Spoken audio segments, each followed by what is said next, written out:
Welcome once again इन poly knowledge YouTube channel. तो guys आ गए अपने चैनल पर एक नया वीडियो लेकर, जिसमें हम आपको पढ़ाएंगे generation of three phase EMF.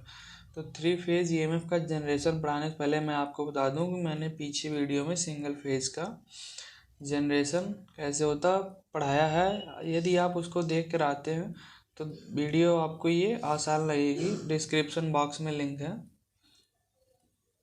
वहाँ से जाकर देख सकते हैं। तो यहाँ पर हम आपको क्या बताएंगे, थ्री फेज ईएमएफ का जनरेशन। तो थ्री फेज क्या करना है, ईएमएफ अगर जनरेट करना है तो हमें तीन कंडक्टर कंपलसरी होंगे एक रोटर पर। ओके, और उस रोटर को हम क्या करेंगे, यूनिफॉर्म मैग्नेटिक फील्ड के अंदर रोटेट कराएंगे। तो तीनों कंडक्टर को हम क्या करेंगे, रोटर पर 120 डिग्री के डिस्प्लेसमेंट पर रख देंगे। और उस रोटर को यूनिफॉर्म मैग्नेटिक फील्ड में रोटेट कराने के लिए यूनिफॉर्म मैग्नेटिक फील्ड की आवश्यकता होगी, जिसे हम क्या करेंगे, परमानेंट मैग्नेट के द्वारा प्राप्त करेंगे। तो इस इमेज में आप देख रहे हैं कि यहाँ पर हमने तीन कंडक्टर ले रखे हैं रोटर पर, जो कि आपस में क्या है, 120 डिग्री के डिस्प्लेसमेंट में एक दूसरे से। ये हमारा क्या है, 120 डिग्री है। A1 और B1 के बीच का हो गया, B1 और C1 के बीच का क्या है, ये भी 120 डिग्री है। इसके बीच में भी क्या है, 120 डिग्री है। इस प्रकार से ये तीनों आपस में 120 डिग्री पर स्थिर हैं। और ये जो A1 है, ये जो हमारे कंडक्टर है उसका स्टार्टिंग एंड है, और ये जो A2 है, इसी वाले कंडक्टर का क्या है, फिनिश एंड है। इसी प्रकार से तीनों कंडक्टर में B1 और C1 क्या है, स्टार्टिंग एंड है, और ये B2 और C2 क्या है, फिनिश एंड है। और यहाँ पर अगर देख रहे हैं, जो हमारा कंडक्टर A1 A2 है, अगर वो पोजीशन किस पे, A और B पोजीशन पे है, जब ए बी वाले पोजीशन में है कॉइल, तो क्या होगा कि यहाँ पर जो फ्लक्स परिवर्तन की दर है वो जीरो रहेगा। क्योंकि जब हमारा ऐसे रहेगा, कॉइल कुछ इस प्रकार से रहता है, बस आपको जब फ्रंट व्यू दिखाया जाता है तो ये क्या होता है, सामने वाला सिर्फ दिखता है। इसी को हमने क्या कर रखा है, A1 A2 रख रखा नाम। तो फिर क्या होगा कि जो हमारा फ्लक्स आएगा वो क्या करेगा, इसके जो हमारा पर क्रॉस है, ये क्या है, तल है, इसके पर इससे क्रॉस होके पार हो जा रहा है, ना कि इस फ्लक्स परिवर्तन की दर जीरो बस पार हो जा रहा है। तो इसीलिए क्या होता है, इसमें ईएमएफ नहीं आता। ईएमएफ का आप इक्वेशन जानते हो कि हमने सिंगल फेज ईएमएफ का जनरेशन किया था, तो उसमें बताया था कि ई बराबर क्या होता है, E max sine omega T. तो इस प्रकार से ये वाला इसका डेरिवेशन भी हम वहाँ पर कराए हैं, जाके आप देखेंगे तो पता चल जाएगा कैसे आता है।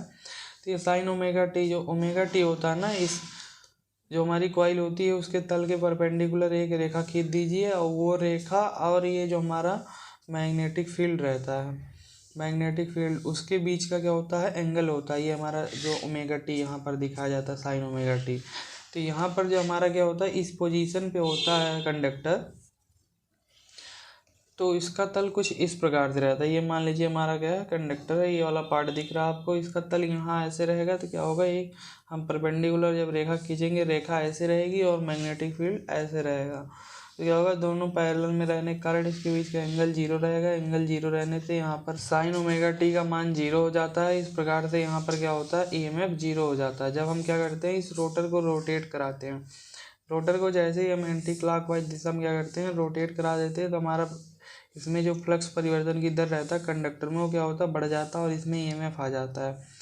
इस जो हमने पहला इंस्टेंट टाइम लिया था, वहाँ पर क्या था, जीरो था। लेकिन जैसे ही हमने क्या किया, रोटेट कराया, उसमें ईएमएफ पॉजिटिव दिशा में बढ़ने लगा। क्योंकि जैसे ही एंगल बढ़ने लगता है, इसका मान ई का बढ़ने लगता है। ओके, तो क्या होता है कि हमारा ईएमएफ यहाँ पर जो रहेगा, जो पहले यहाँ जीरो से स्टार्ट होगा, ये क्या करेगा, पॉजिटिव दिशा में बढ़ने लगेगा। ऐसे जैसे हम एक चक्कर रोटेट कराएंगे, ये हमारा ईएमएफ क्या करेगा, एक चक्कर अपना कंप्लीट कर लेगा। सेम ऐसे ही क्या होगा, B1 और जो हमारा B2 है, इसमें भी ईएमएफ आएगा।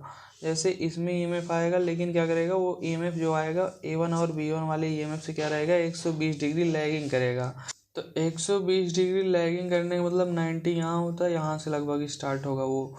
ये हमारा ईएमएफ किसका है, A1 A2 का। और ये जो हमारा नेक्स्ट वाला बनेगा, ये किसका रहेगा, ईएमएफ, ये रहेगा हमारा B1 B2 का। और जो हमारा C1 C2 है, उसका ईएमएफ कह सकते हैं 240 डिग्री लैग करेगा, किससे, A1 A2 से, या कह सकते हैं A1 A2 से क्या रहेगा, 120 डिग्री आगे रहेगा, लीड रहेगा। ओके, तो अगर आप लैगिंग से ही बनाते तो 180 यहाँ हो जाएगा, यहाँ कहीं पर होगा 240, तो वो क्या होगा, यहाँ से स्टार्ट होगा।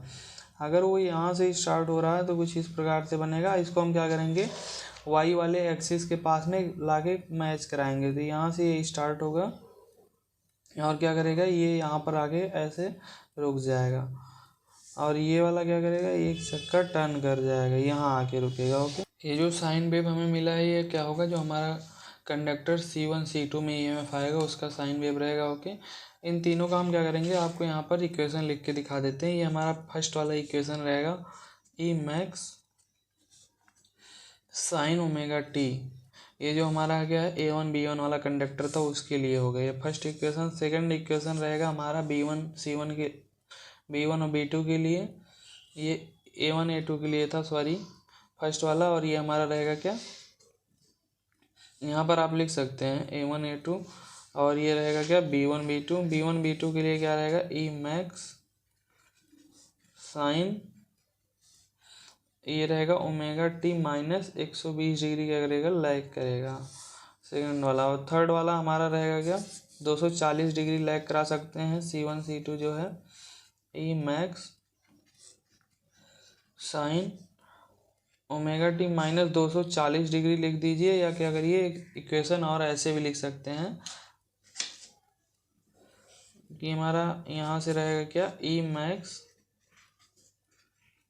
Sine omega T plus 120 degree क्या करेगा, लीड करा दीजिए। ओके, तो इस प्रकार से हमारा क्या हो जाएगा, सी वाले का 2 इक्वेशन हो जाएगा और बाकी इसका इक्वेशन ऐसे रहेगा। अब इसका हम क्या करेंगे, आपको फेजर डायग्राम बना के दिखाएंगे। तो वो जो हमारे तीनों EMF आए हैं उसका हम क्या करेंगे, यहाँ पर वेक्टर रिप्रेजेंटेशन करके दिखाएंगे। फिर आपके दिमाग में क्वेश्चन आ रहा होगा कि हर चीज़ का या हर साइन वेव का आप वेक्टर रिप्रेजेंटेशन क्यों करने लगते हैं। वेक्टर रिप्रेजेंटेशन करने से क्या होता है कि हमारा एडिशन सब्ट्रैक्शन ऐसे कई प्रॉपर्टीज़ होती हैं जो क्या होते हैं, सिंपल हो जाते हैं। तो इसीलिए हम क्या करते हैं, इसको रिप्रेजेंट करके दिखाते हैं वेक्टर फॉर्म में। तो हम वो जो तीनों साइन वेव है उसके किसी भी एक इंस्टेंट वैल्यू के लिए उस इंस्टेंट वैल्यू को क्या करेंगे, उसका वेक्टर रिप्रेजेंटेशन करेंगे। और आपको वेक्टर रिप्रेजेंटेशन तो हम इस प्रकार से कर दे रहे हैं, आसान सा लग रहा है, लेकिन यदि आपको ये ना पता हो कि ऐसे कैसे होता है वेक्टर रिप्रेजेंटेशन, तो हमने एक वीडियो बना रखी है, उस पर डिस्क्रिप्शन बॉक्स में लिंक दे देंगे, वहाँ से जाके देख सकते हैं। ओके, तो ये हमारा क्या हो जाएगा, EMF हो जाएगा E A1 A2, ये हो जाएगा हमारा किसका, B1 B2 का, और ये क्या रहेगा EMF C1 C2 का। इनके बीच का एंगल जो रहेगा 120 डिग्री का रहेगा। इस प्रकार से ये हमारा क्या हो जाता है, वेक्टर रिप्रेजेंटेशन हो जाता है। और ये हमारा क्या करेगा, रोटेट करेगा एंटी क्लॉकवाइज दिशा में। नेक्स्ट टॉपिक हमारा क्या रहेगा, डबल सब्सक्रिप्ट नोटेशन क्या होता है थ्री फेज सप्लाई में। ओके,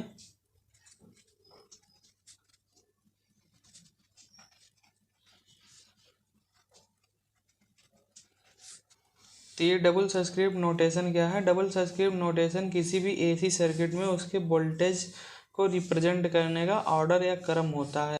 जैसे हमारा ये क्या है, एक AC सर्किट है A और B, तो इसमें क्या है, जो EMF हमने लगाया है इसको रिप्रेजेंट करने का ऑर्डर, अगर मान लीजिए हमारा EMF कुछ इस प्रकार से EAB, तो EAB का मतलब क्या हो गया कि ये जो हमारा EMF है A से B की दिशा में क्या करेगा, जा रहा है। EMF A से B की दिशा में लगा हुआ है, और यही क्या हो जाता है हमारा डबल इसमें ऑप्शन हो जाते हैं कि अगर हम लिख दें EBA, तो ये क्या होगा, इसका मतलब हो गया EMF B से A की दिशा में है वोल्टेज। ओके, तो इस प्रकार से ये हमारा क्या हो जाता है, डबल हो जाता है। और नोटेशन मतलब प्रदर्शित करना, 2 प्रकार से हम क्या कर सकते हैं, 2 सब्सक्रिप्ट का यूज करके प्रदर्शित कर सकते हैं। इसको प्रदर्शित करने का फ़ायदा क्या होता है, आपके दिमाग में ये भी क्वेश्चन आ रहा होगा कि हम क्यों प्रदर्शित कर दें ऐसे।